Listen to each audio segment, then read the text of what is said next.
Viewers, নির্বাচন commissioner তথা পরিকল্পনা মন্ত্রণালয় বা চিন্ময়টি সেটি ক্রস করলাম করে এই যৌথ বাহিনী অভিযান এই মুহূর্তে আসলে ঢাকার পরিস্থিতি কি সেই প্রেক্ষাপটে আপনাদেরকে আমি মধ্যরাতে রাস্তার পরিস্থিতি দেখানোর চেষ্টা করছি। আমি কিন্তু একদমই যেটি হচ্ছে বিজয় সরণি থেকে এসে মিরপুরের দিকে যাচ্ছি এবং মিরপুরে যাওয়ার পথে কিন্তু অনেকগুলো গুরুত্বপূর্ণ জায়গা রয়েছে, যেরকমটা যদি বলতে চাই আগারগা, তালতলা, কাজীপাড়া, শেওড়াপাড়া। তো এই সকল জায়গাগুলোতে আপনি যখন রাত বিরাতে চলাফেরা করবেন এই বর্তমান অন্তর্বর্তীকালীন সরকারের সময়ে আসলে রাস্তাঘাটে এই মধ্যরাতে কী ধরনের গাড়ি চলাচল করে, মানুষের চলাচল কতটা স্বাভাবিক রয়েছে, এই সকল তথ্য জানতে কিন্তু আপনাকে অবশ্যই পুরো ভিডিওটির সঙ্গে থাকতে হবে। তো ভিউয়ার্স, এখান থেকে দেখুন যে প্রধানমন্ত্রীর কার্যালয় থেকে এসে সোজা শ্যামলীর রাস্তাটি, এখান থেকে বামে যদি আমি চলে যেতাম তাহলে কিন্তু আমি শ্যামলীর দিকে চলে যেতাম, আর এখান থেকে যদি আমি ডাইনে প্রবেশ করতাম তাহলে কিন্তু প্রধানমন্ত্রীর কার্যালয়ের সামনে দিয়ে আমাকে কিন্তু মহাখালীর দিকে যেতে হতো। তো আমি কিন্তু এই মুহূর্তে আপনাদেরকে আইডিবি ভবন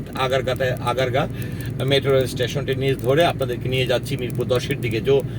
যেটা হচ্ছে যে এই যে কোটা সংস্কার আন্দোলনকে ঘিরে আপনারা জানেন যে মিরপুর 10 নাম্বার কিন্তু খুবই গুরুত্বপূর্ণ একটি পয়েন্ট ছিল এবং যেখানে অনেক ব্যাপক আকারের অনেকটা সহিংসতাও তৈরি হয়েছিল। তো সেই প্রেক্ষাপটে আসলে মিরপুর 10-এর অবস্থা কি সেটিও কিন্তু আপনাদেরকে আমি দেখাবো। তবে যাওয়ার আগ পর্যন্ত আমি তালতলা, শেওড়াপাড়া, কাজীপাড়া এই সকল রাস্তার পরিস্থিতি দেখাবো। তো আমি আমার ঘড়ির কাঁটায় যখন প্রায় 1টার উপরে বাজে তখন কিন্তু আমি গণপরিবহন বলতে কিন্তু আমার এই রিক্সা, অটো রিক্সা এইসব জাতীয় গাড়ি বা সিএনজি ছাড়া কিন্তু কিছু আমার চোখে পড়ছে না। তো ভিউয়ার্স, আমি প্রায় যেটি হচ্ছে যে বাংলাদেশ বিমান বাহিনী জাদুঘর যেটি রয়েছে সেটি ক্রস করলাম, আইডিবি ভবন ক্রস করলাম করে পুরাতন আগারগা তালতলা যে পুরনো বাস স্ট্যান্ডটি রয়েছে এখান থেকে বাম পাশে কিন্তু রয়েছে আগারগা সেই তালতলা যে বাস স্ট্যান্ডটি রয়েছে সেটি। এখানে আপনারা বটমূল দেখতে পাচ্ছেন বা একটি কাভার ভ্যান আপনারা নিশ্চয়ই লক্ষ্য করছেন, এটি হচ্ছে আগারগার পুরনো বাস স্ট্যান্ডটি। তো সেটি ক্রস করে আপনাদেরকে একটু নিয়ে যাব। আরেকটি বিষয় যদি বলতে চাই যে গণ অভ্যুত্থান কিংবা কোটা সংস্কার আন্দোলনকে ঘিরে সহিংসতায় তৎকালীন সময় কিন্তু দুইটি মেট্রো রেল স্টেশন দুইটি অনেক ব্যাপক আকারে ক্ষয়ক্ষতি হয়েছে এবং সেই আগুন দিয়ে পুড়িয়ে দেওয়া হয়েছিল কাজীপাড়ার মেট্রো রেল স্টেশন এবং মিরপুর 10 নম্বরের মেট্রো রেল স্টেশনটি, যে কারণে কিন্তু ট্রেন অর্থাৎ মেট্রো রেল চলাচল স্বাভাবিক থাকলেও কিন্তু দুইটি স্টেশন কিন্তু আপাতত বন্ধ রয়েছে। তো আমি কিন্তু আপনাদেরকে প্রায় যেটি নিয়ে যাচ্ছি, প্রথমে আমি শেওড়াপাড়ার পরিস্থিতি আপনাদেরকে দেখাবো। তো যেটি হচ্ছে যে একটি সময় গণ অভ্যুত্থান কিংবা সরকার পতনের আগে প্রায় সময় আমরা কিন্তু রাস্তার বিভিন্ন জায়গায় পুলিশ চেকপোস্ট আমরা লক্ষ্য করেছি। তবে আমি কিন্তু একদম যখন মগবাজার থেকে আসলে আসছিলাম তিব্বত নাবিস্কু হয়ে 7 রাস্তা হয়ে, তখন থেকে কিন্তু এখনো পর্যন্ত কিন্তু আমি কোথাও কিন্তু কোনো চেকপোস্ট লক্ষ্য করছি না। তবে সারা দেশে কিন্তু যৌথ অভিযানের সেই অভিযানটি কিন্তু চলছে।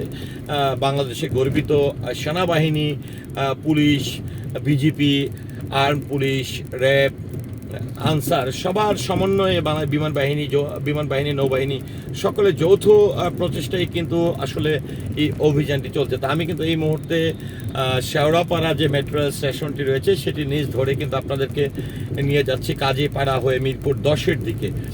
তো আমি এই মুহূর্তে যেটি হচ্ছে মিরপুর যেটি কাজীপাড়া মেট্রো রেল স্টেশনটি সেটি ক্রস করলাম এবং আপনারা নিশ্চয়ই দেখতে পাচ্ছেন হাতের বাম পাশে আমার কিছু গাড়ি যেগুলো এই রাত বিরাত চলাফেরা করছে, যে ইজি বাইক বা যেটাকে অটো রিক্সা বলে। আমার সামনে সিএনজি রয়েছে, প্রাইভেট কার রয়েছে, তবে গণপরিবহনের যে বাস সেটি কিন্তু আমার চোখে পড়ছে না।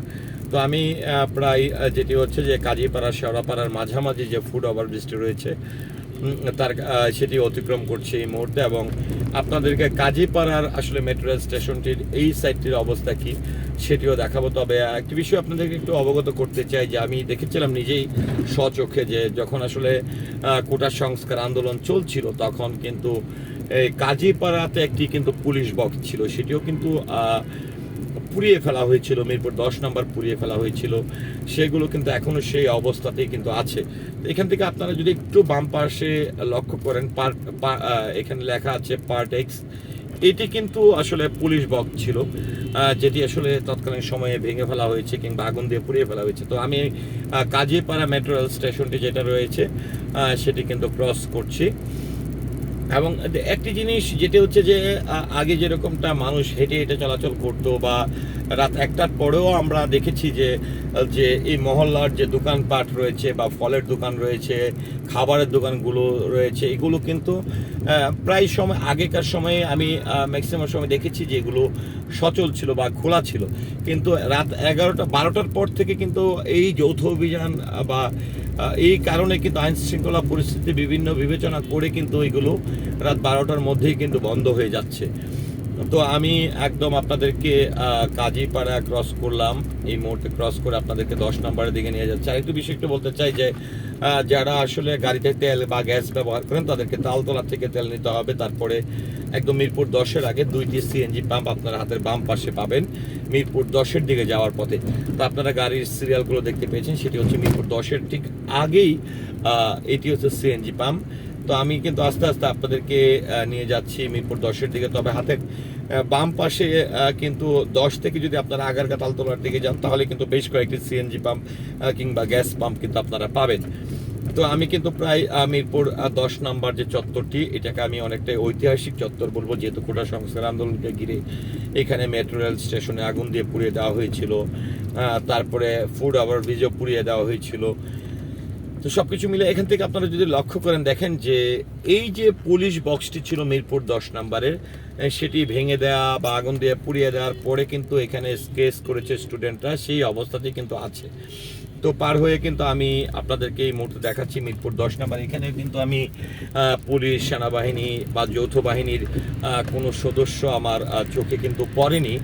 আমি আপনাদেরকে নিয়ে যাচ্ছি মিরপুর 11-র দিকে। আমি অরিজিনাল 6 হয়ে ইন্ডোর স্টেডিয়ামের সামনে দিয়ে কিন্তু আপনাদেরকে নিয়ে যাবো। আরেকটি বিষয় একটু বলতে চাই যে যখন আসলে কোটা সংস্কার আন্দোলনটি চলছিল তখন কিন্তু আমরা দেখেছিলাম যে মিরপুর 6 নম্বর, অরিজিনাল 6 নম্বর যেটি ছিল যে ইন্ডোর স্টেডিয়াম, সেখানে কিন্তু অস্থায়ী একটি আর্মি ক্যাম্প ছিল এবং বাংলাদেশ পুলিশ তাদের কর্মবিরতির পরে ফিরে আসার আগ পর্যন্ত কিন্তু সেই অস্থায়ী আর্মি ক্যাম্পটি ছিল। যদিও এখন আমি গতকাল যাওয়ার পথে দেখেছিলাম যে আসলে সেই অস্থায়ী ক্যাম্পেও বাংলাদেশ সেনাবাহিনীর কারোর কোনো সদস্যকে আমার চোখে পড়েনি। তো ভিউয়ার্স, এখান থেকে বাম পাশে যদি আমি চলে যেতাম তাহলে আমি মিরপুর 2 নাম্বার হয়ে মিরপুর শেরে বাংলা স্টেডিয়ামের দিকে যেতাম। তো এখানে আপনারা লক্ষ্য করছেন যে বাম পাশে যে লাইটগুলো রয়েছে, একটি মানুষ হেঁটে যাচ্ছে। এটি আসলে বাংলাদেশ সেনাবাহিনীর একটি অস্থায়ী আর্মি ক্যাম্প ছিল তৎকালীন সময়ে কোটা সংস্কাররত অবস্থায়, যে আমি জায়গাটি অতিক্রম করছি। হ্যাঁ, না, এখনো পর্যন্ত আমি গতকাল যাওয়ার সময় যদিও অন্ধকার ছিল, এখন আমি যেটি লক্ষ্য করলাম যে এখানেও বাংলাদেশ সেনাবাহিনী তারা তাদের সেই অবস্থানেই কিন্তু আছে। তো সবচেয়ে বড় যে বিষয়টি হচ্ছে যে আসলে সন্ত্রাস নির্মূল কিংবা আপনারা জানেন যে কোটা সংস্কার আন্দোলনের পরে বা সরকার গণ অভ্যুত্থানের পরে বাংলাদেশের অনেক থানায় কিন্তু একযুগে হামলা চালানো হয়েছিল, পুড়িয়ে দেওয়া হয়েছিল, অস্ত্র গোলাবারুদ লুটপাট হয়েছিল। তো সেইগুলো উদ্ধারের জন্যই কিন্তু এই যৌথ অভিযানটি শুরু হয়েছে এবং আমরা সেই প্রেক্ষাপটে বাংলাদেশের অনেক জায়গায় লক্ষ্য করেছি যে যৌথ অভিযানে বাংলাদেশ সেনাবাহিনী, পুলিশ, বিডিআর, বিজিপি, তারপরে নৌবাহিনী, বিমান বাহিনী, আর্ম পুলিশ, র্যাব বা আনসার বাহিনী, তারা কিন্তু অনেকটা সাকসেস অর্থাৎ সফলতা অর্জন করেছে এবং বেশ কিছু অস্ত্র, গোলাবারুদ তারা উদ্ধার করেছে। আরেকটি বিষয় যেটি হচ্ছে যে এই অভিযানটি শুরু হওয়ার আগে কিন্তু একদম 5 আগস্টের পরবর্তী সময়ে কিন্তু স্বরাষ্ট্র মন্ত্রণালয়ের থেকে কিন্তু ঘোষণা করা হয়েছিল যাদের গত 15 বছরের লাইসেন্সকৃত অস্ত্র রয়েছে সেটি 3 সেপ্টেম্বরের মধ্যে স্ব থানায় জমা দেওয়ার জন্য, অন্যথায় কিন্তু যৌথ বাহিনী সেগুলো উদ্ধার করবে। সে প্রেক্ষাপটে যারা আসলে জমা দেয়নি, যারা আইন ভঙ্গ করেছে তাদের বিরুদ্ধেই মূলত বিশেষ করে এই যৌথ অভিযানটি চলছে এবং যৌথ অভিযানের সফলতাও কিন্তু আমরা লক্ষ্য করছি। তো ভিউয়ার্স, আমি আপনাদেরকে একদমই তালতলা আগারগাঁও হয়ে বিজয় সরণি হয়ে মিরপুর 11 নম্বর মেট্রো রেল স্টেশন পর্যন্ত রাস্তার চিত্রটি দেখানোর চেষ্টা করেছি। তো পুরো ভিডিওটির সঙ্গে থাকার জন্য অসংখ্য ধন্যবাদ।